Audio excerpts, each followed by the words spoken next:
You know, when you learn the secrets to hitting your irons flush, it becomes really easy. You look forward to hitting that mid-iron out of the fairway because you know you're going to hit a good one, and most of your playing partners are going to struggle hitting those shots.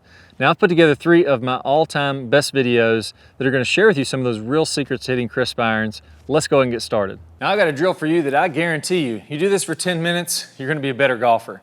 All right, so let's jump right into it. A big piece of being consistent in golf is controlling from halfway in the downswing until my arms are extended toward the target in the follow through. So let's go over what this should look like. The first piece here is my shoulders. I want you to grab a club, put it across your shoulders just like this. You can even rest it. I'll try not to hit my mic here. But if I rest it across the tips of my shoulders, I want to swing back. And this is kind of where I'd be in my downswing. My left shoulder and the club that's sticking on my left shoulder should be pointing just right around the golf ball. And it doesn't want to be level like this. If I level out, I'm not in good shape. I want to be tilted. So this is level. My left shoulder feels like it's way down. My right shoulder feels like it's way up. From there, I'm going to shift my weight to the left, get a little weight shift, and then I'm going to swing through until my right shoulder is pointing at where the golf ball would be. That's back and through. That's the golf swing. So go ahead and do that about 2 minutes. Get the feeling of left shoulder down, right shoulder down. So it's left shoulder, shift, right shoulder. Go back, left shoulder, shift, right shoulder. From there, we're going to add the club. So the second piece of that is I'm going to go here halfway back, same shoulder position, weight shift, and then I extend my club toward the target as I stay in my posture.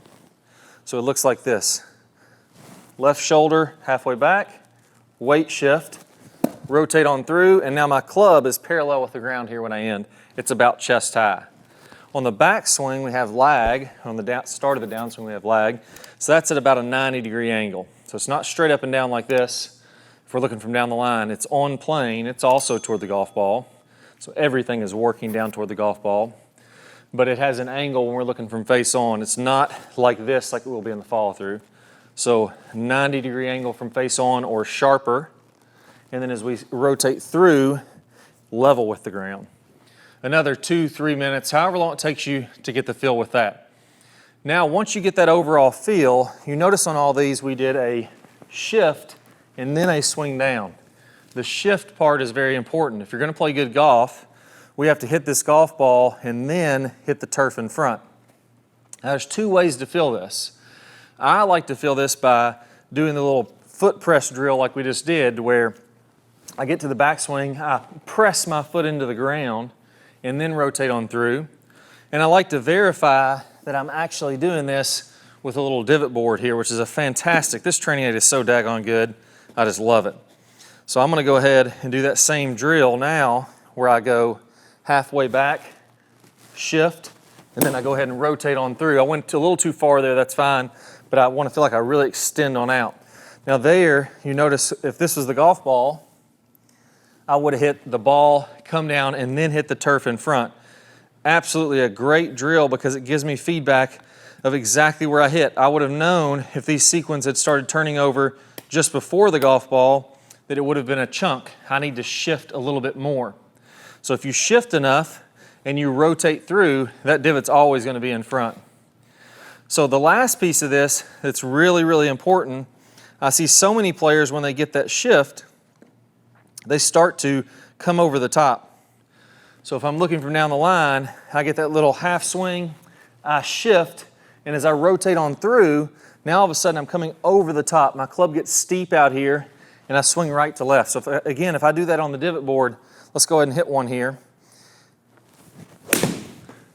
There we go. So I swung way left, and the thing that I love about this is my divot board is going to show me that I'm swinging to the left. So even though I hit that right at the golf ball, the path is going way over here. So if my divot board is square to my target line, you see that my divot is moving from right to left across that. And I may have exaggerated there for this video, but you can tell, even if your divot is a lot more square, that's a little bit to the left. This is a little bit to the left. Anything that's not perfectly straight with these yellow lines is a little bit to the left. So the last piece that I like to do on here with this divot board that's fantastic, is I want to make sure that my hands are releasing down the target line. I don't want them turning back into the left. So that's the last piece of this drill you're going to do for a couple minutes. So I'm going to go ahead and get my ball on there. Halfway back, I shift to the left, and then here's the big piece from here. I don't want to get my hands and arms out here like this, my left arm this way. I want to get my left arm more to the inside. And as I rotate through and my club is extending, I don't want my club to extend over here toward the left wall. I want my club to extend a little bit more to the right so I can promote an inside-out swing path. So I'll try this one more time. I'm going to hit a nice draw, and then we're going to take a look at the divot board also. There we go. Nice draw there.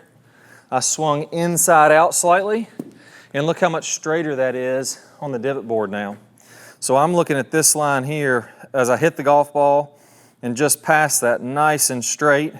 I release the face a little bit, so now we can see that nice tight little draw. It gives you fantastic feedback for that. I'm sure you've heard that the golf swing is very much like the baseball swing, and it is, but only if you think about it in the correct way. You see, whenever I have someone tee up a ball like this and hit it with a baseball bat, intuitively what they'll do is they'll position this tee outside and more in front of them toward the target. The reason for that is that it allows you to do it more powerfully, and intuitively you know that. So what this allows me to do is this allows me to shift my weight to my lead side. This allows me to open up, get that bat lagging behind me, and to be able to square up this bat with the direction that I'm trying to hit it, right? So imagine this. Imagine I had to hit this ball dead straight down this line, but I had to place the ball in a position I would maybe have my 7-iron, right? So slightly forward of the middle of my stance, about right here. If I were to hit that ball straight forward, right, I wouldn't be able to do that very powerfully, right? I would have to kind of hang back.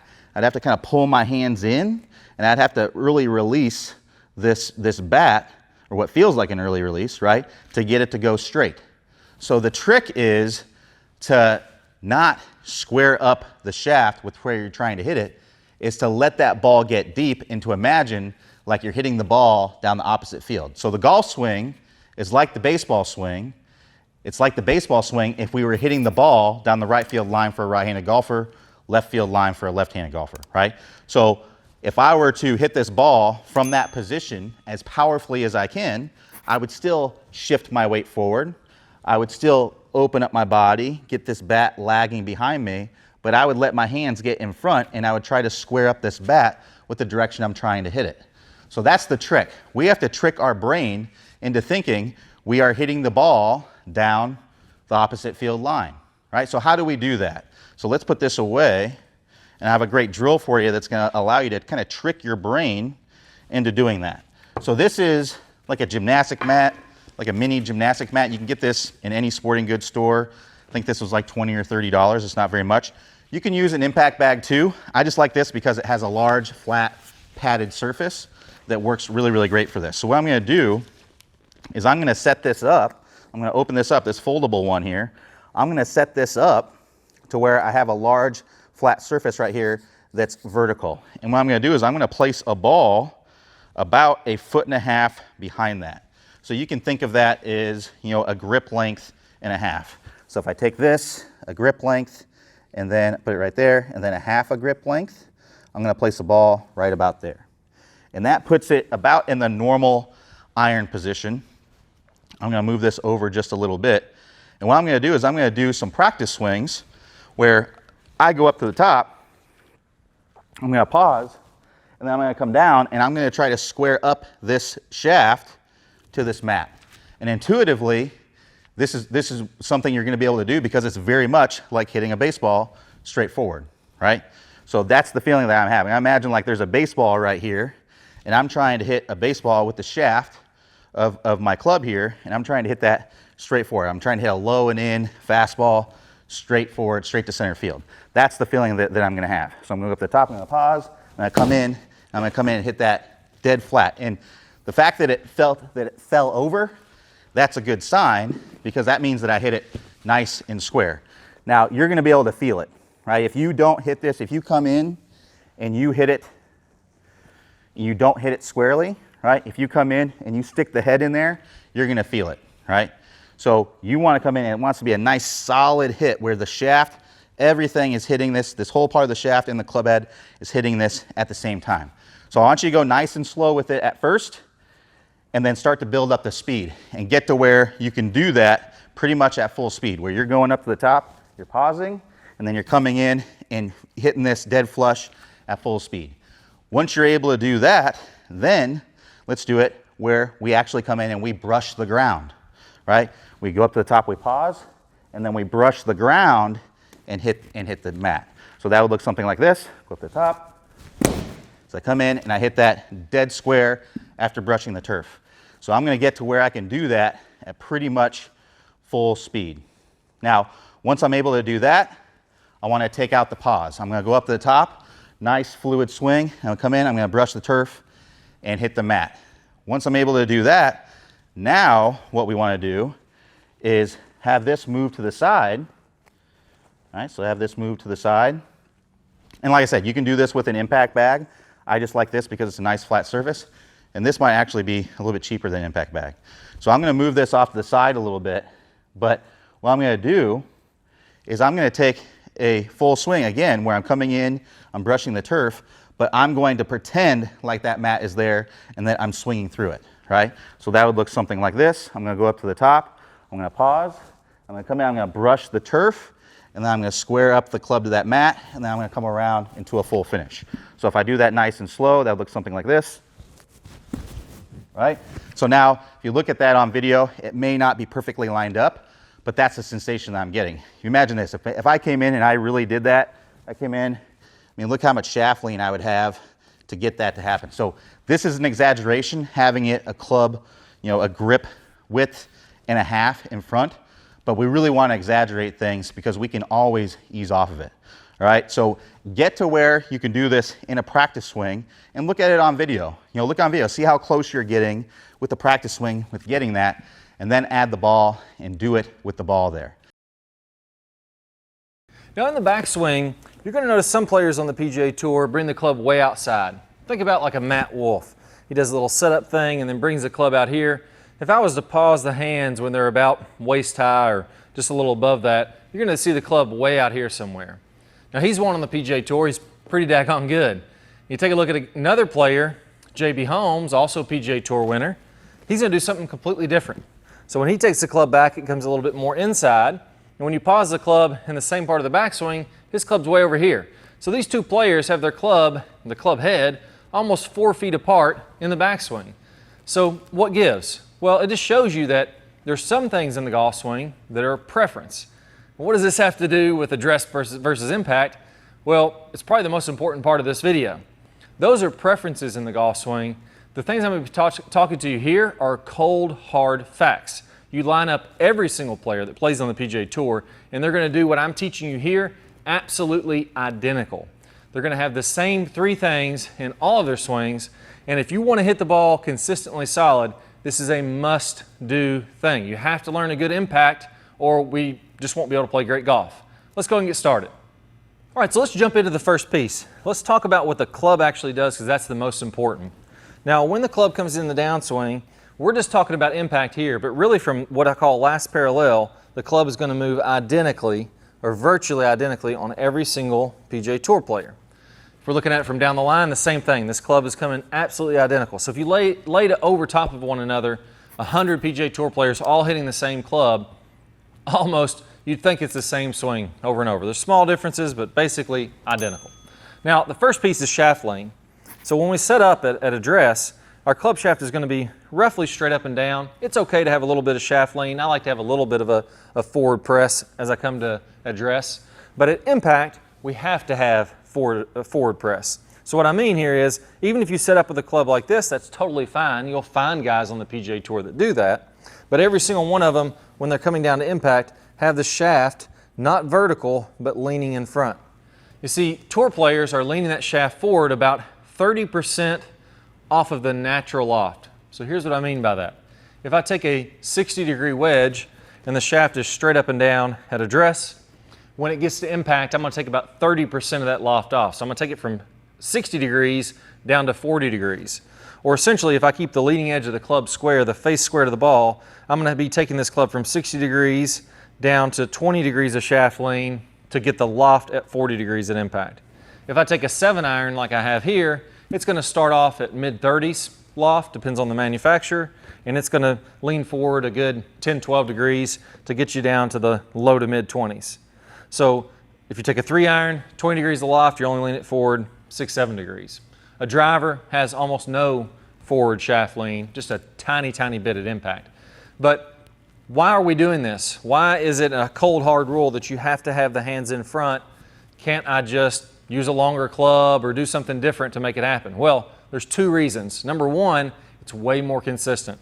You see, if I get my hands in front of this golf ball at impact, my hands are leading the way, it's so much easier to get the club to come down, hit the ball first, and then the ground in front. So if I set up like this, that's okay. I just have to know when I come to impact, I'm going to be like that. Totally different position.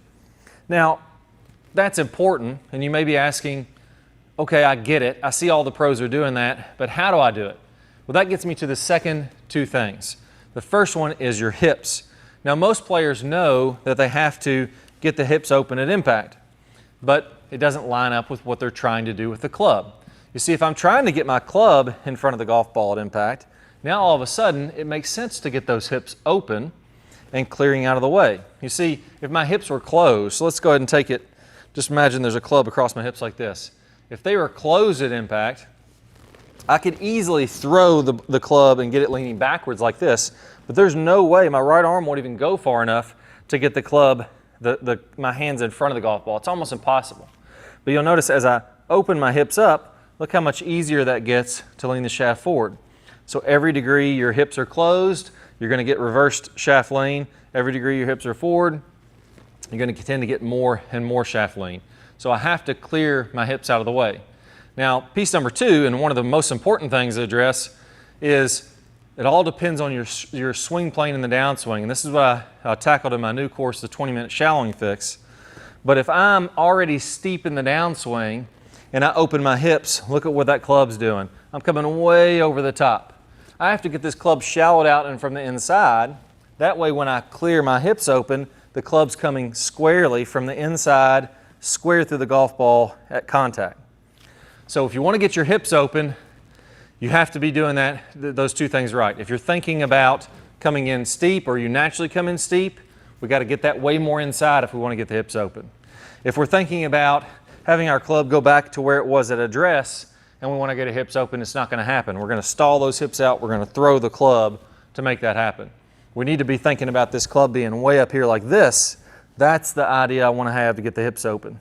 So way from the inside and then feeling like my shaft is leaning way forward when I'm coming to contact. That's what's going to get your hips open.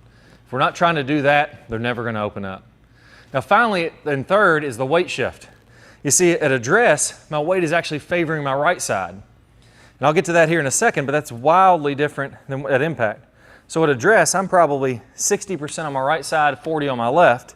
At impact, I'm probably 80% on my left side and 20% on my right. Now again, the same thing. If I shift my weight to the left, it makes it easier to get the hands in front, makes it easier to clear the hips out of the way if I'm doing that. And you may think, well, that's preference. Well, hundreds of PGA Tour players have been measured, thousands of professional players. And what they found using these force plates that are incredibly accurate is that players max out their weight shift to the right early in the backswing. So when a tour player starts to get their weight shift to the right, they're as far on the right side as they're going to get in the entire swing about this point in the backswing. And then they start to go to the left. So a lot of players mistake this. They think, I want my weight on the left at impact. I'm going to start with my weight on the left. Okay, now we're way away from what the tour players are doing. What ends up happening if you do that is you end up staying too far to the left and then falling back to the right. So I want to think of the golf swing as just shifting like this. So just take your foot and lift it up about a ½ inch off the ground right to left like this. And when my right foot hits, think of that as being the backswing. When my left foot hits, think of that being the downswing. So it's going to be this type of a motion that's going to help you to get the rhythm of the backswing and the downswing. So those 3 things, if you don't do those right, impossible to be incredibly consistent and solid in the golf swing. Now there is one thing that's still left out here. You see, if we do all these things right, we get the hands in front, we clear the hips, we bring the club in just like we talked about, you're going to hit that golf ball a mile to the right. And here's the reason. We've never really been told the right way to square up the face. So if I take my address position here and I just open my body and get into impact position, but I don't move my wrist, so I keep this the same, look how now that face is pointing way to the right. It's wide open. Well, that's because you've been taught to square up the face by doing this. And there's a different way that pros are squaring up the face. I call it the anti-roll method. And I'm going to play a preview of that video here in a second. All you need to do is go ahead and click the card that pops up on your screen. If you don't see that card, don't worry. Go down to the link below in the description and you'll get instant access to it. You see, you have to have that piece to make all this work. Because if I don't know how to use my wrist properly to square up that face, I just hit block after block to the right. And that's an entirely separate topic on itself, and that's exactly what I want to go over with you. Once you learn how to use your wrist the right way, you pair it up with what we talked about today at Impact, it all starts to come together. So go ahead, I'm going to play a preview now of the anti-roll method. Click the card or the link down below in the description. I can't wait to show it to you. Let's go ahead and get started. Here's the bottom line. If you've been taught to roll the club in the early downswing, that causes the shaft to get steep. And that steep club causes all your problems. It causes you to hit it way behind the big hitters and way inconsistent with your quality of strikes. So you're in the tall grass and the trees and the hazards all day long. Now the great news is this. There's really only two pieces that you need to know to fix all these problems. The first one is we need to learn the proper way to square up the club face. Instead of rolling the forearms and getting steep, there's another way that the pros do this. Once you learn this right way to square up the club face, then you can shallow out from the inside and everything starts to fit together. Now I'm going to teach you this right now in what I call the anti-roll method. You may also hear this called the motorcycle move or the tour twist, but let's walk through exactly how to do that. Now what I want you to do is go ahead and go kind of in the last parallel in the downswing. So here, I want my hips to go ahead and be opening up. I want my club to be parallel with the ground, and I want my hands to be in front of my right thigh. Now, when I take my grip, you're going to notice that when I do this, the club face is basically straight up and down. So if I'm looking at it from this angle, you'll see the face is straight up and down, and my logo of my glove is pointed out in front of me. Now from there,